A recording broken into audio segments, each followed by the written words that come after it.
Hello guys, welcome to Survival Russia. Can you see that the environment here is a little bit different?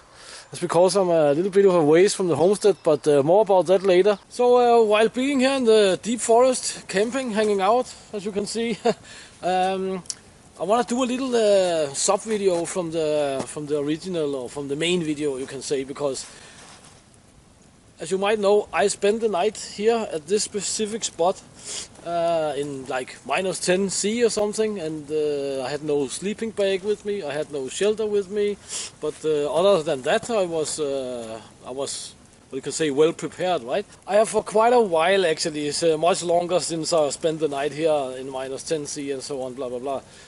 I've actually been thinking about all this, about survival tools and the knife.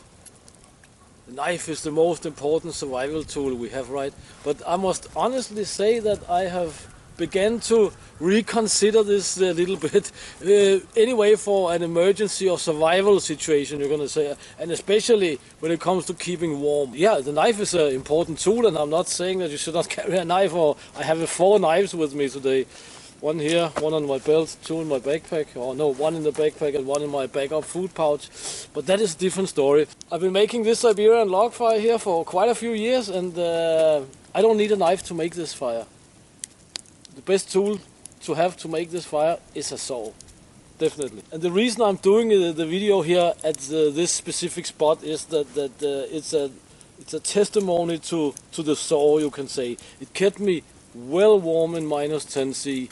all night long. I slept, I say maybe 6-7 hours, but I of course had to wake up and slide the logs a little bit forwards, but I was well rested. I could go home, edit the video without resting or sleeping or anything of that kind. So the saw is excellent when it comes to making a fire, especially this type of fire here. And this is a very, very fast fire to make.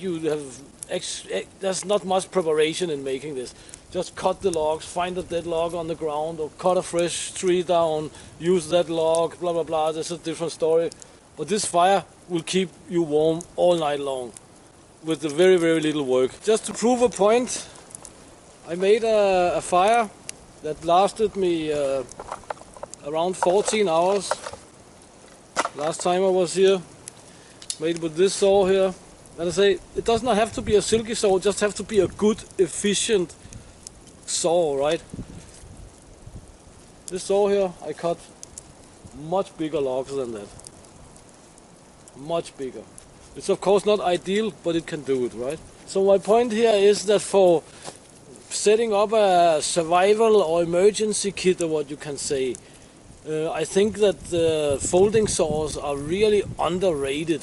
Or saws in general. I mean, it doesn't matter if you bring a huge goddamn saw with you, right? And again, if you're in any forest like this that you can find in, like I say, 90% of the northern hemisphere, or anyway in northern United States and Scandinavia, Russia, northern Europe, and so on and so forth, there are no reason to split wood and baton wood and all this stuff for making a fire.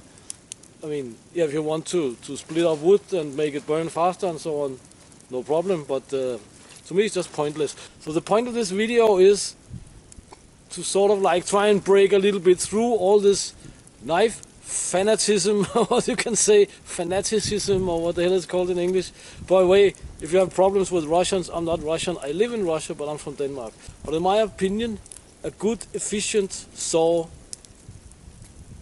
is one of the top items besides your emergency food pouch, of course. It's one of the, it must be number 2 item.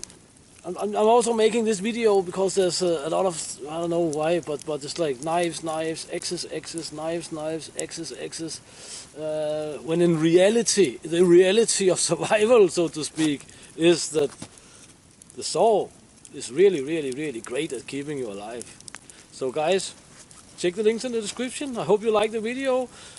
Please share, subscribe, sub-bell and sub-like and all that good stuff. And until next time, get out and train, get it done, and see you next time here in springtime Russia. Thank you for your time, guys.